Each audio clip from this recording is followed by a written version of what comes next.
we are inching closer and closer to March Madness, and we are happy to be joined by Tim Kruger, our expert bracketologist. And Tim, this is a really fun time of year to be a college basketball fan. It's been up and down for the local team, the Minnesota Gophers. But we're just a couple weeks away from the madness.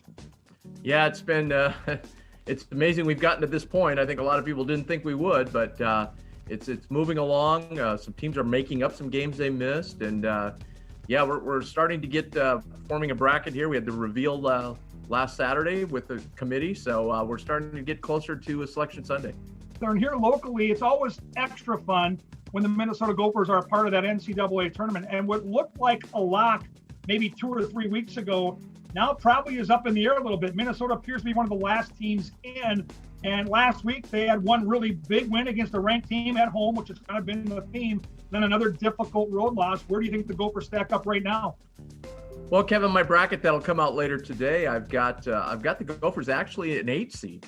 They'll be my last 8 seed in. When you get to that part of the bracket, just so everybody understands, there's not a lot of difference between that last 8 seed, say the first 11 seed, which would, squarely be on the bubble. The big thing for the Gophers is the thing that jumps out, of course, is the road record. Everybody's been talking about that. And I'll get to that in a minute. But the positive that sticks out is there's no other team in the country that has 3 top 10 wins. Ohio State, Michigan, Iowa. There's just nobody else that has them. And you can't discount that, especially if you read anything into what the committee did over the weekend in revealing the top 16. They weighed heavily on high quality wins. So if that flows on down through the bracket, you would think the Gophers would be in decent shape. Now, the road issue obviously sticks out. In a normal year, that would be a huge disqualifier. And I'm not saying that even in a normal year, the committee would just toss the Gophers out because of that, but certainly would hurt their seed a lot. This year, I'm just not so sure how much extra weight they're going to put on. Obviously, home road is already worked into the net formula that they use to sort teams. But I don't know how much extra weight they would put on it, just, looking at that resume and seeing that 0-7 up there. So that's a question we just don't know.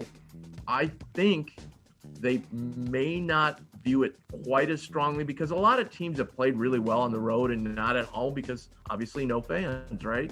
So I still think those quality wins. Now, the other thing that hurts, the good thing, Gophers, they don't have any bad losses. That's excellent.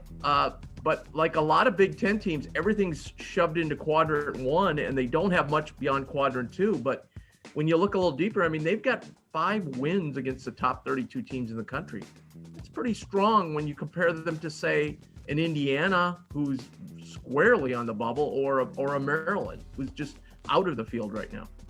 The Big Ten looks loaded, and you start with Michigan, who got that huge win over the weekend at Wisconsin. They were down big early. They rallied to win that game. Michigan appears to be a number 1 seed in the NCAA tournament. The Gophers have given Michigan their only loss, which certainly helps Minnesota. This is a weird year, too, because Kentucky and Duke are not only mainstays in the tournament, but many times number 1 seeds are on the outside looking in before conference tournament play. But let's get back to the Big Ten. 7 ranked teams. You think the Gophers right now are clearly inside. They're not even ranked. That would make 8. How many teams get into this tournament, and how does the Big Ten stack up across the country against other big conferences? Yeah, I actually have my bracket. I'll come out here in a few minutes. I've got 9 in for the Big Ten.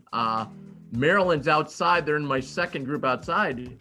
Only really their resume is actually better than Indiana, who's on the bubble, who's I have in the play-in game. Their resume is actually probably a little better than Indiana. They just don't have enough wins. They're at 500 right now, but they have an incredibly easy schedule down the stretch. So they could garner enough wins here and get into the field as well. You could potentially have 10. As far as stacking up, all along everybody said the Big Ten's the best conference this year, and I think top to bottom there certainly is. But if you look at the NCAA committee's reveal over the weekend, they look strongly at the Big 12. They had 5 Big 12 teams in the top 16. So the Big Ten had 4. So maybe a little. I think the Big 12 is higher at the stacked better at the top, a little more quality at the top. but it's just all up and down the conference. And right now, obviously, Michigan and Ohio State, both on the one line right now. Impressive win by Michigan because so many teams have struggled coming out of COVID pauses. And it certainly looked the first half that was going to happen again, but a gritty performance by Michigan to come back and win that game. On the flip side of that, you're at home. You've got Michigan down. A really disappointing second half for the Badgers. They could have made a move up on the seed line, and they didn't get it done. We're going to close with this one for Gopher fans out there. We've seen their schedule. We know how good the Big Ten is. They've got some good non-conference wins. I think the St. Louis win looks like a very solid win for Rick Pitino's bunch. But now let's look at the tournament. What does the Golden Gopher basketball team have to do if they get in to make a run, maybe a run to the Sweet 16? I'm not certain they're good enough to get to the Final Four, but for Gopher fans, if they can win a couple rounds and get to that Sweet 16, I think it'd be an awesome year. What do they have to do that? Well, to wrap up this season, they've got Illinois. That'd be another great win to put feather in their cap if they were able to beat Illinois at home. It would really help them to get that road win at Penn State, team that lost yesterday to Nebraska, the worst team in the conference. So it would help them a lot to get that win and at least get one. I think Marcus Carr's got to play a little better on the road. He probably hasn't played as well on the road. He's just a dynamic point guard, tremendous talent. You got to get Robbins healthy. He's hurting on that ankle right now.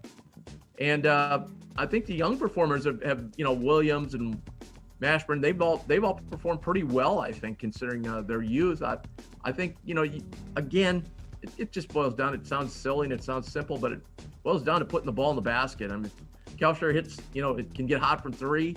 The Gophers are capable. They're very capable, but they've got to show that they can get it done away from home. But I've seen this happen before through the years where teams, very bad home and neutral site record, they get in the NCAA tournament and they go crazy because they have the talent. So, and certainly they're battle tested, no doubt about that. Yeah, no doubt. And again, wins against Michigan and Iowa and some of those ranked teams you mentioned should give them confidence no matter who they play in the tournament. They can match up with them. Really appreciate your time today. Look forward to seeing your updates on your brackets all the way through. And then finally, putting together our brackets with some of the knowledge we gained from you today. Thanks for being a part of the broadcast. Hey, appreciate it, Kevin. Thanks for having me.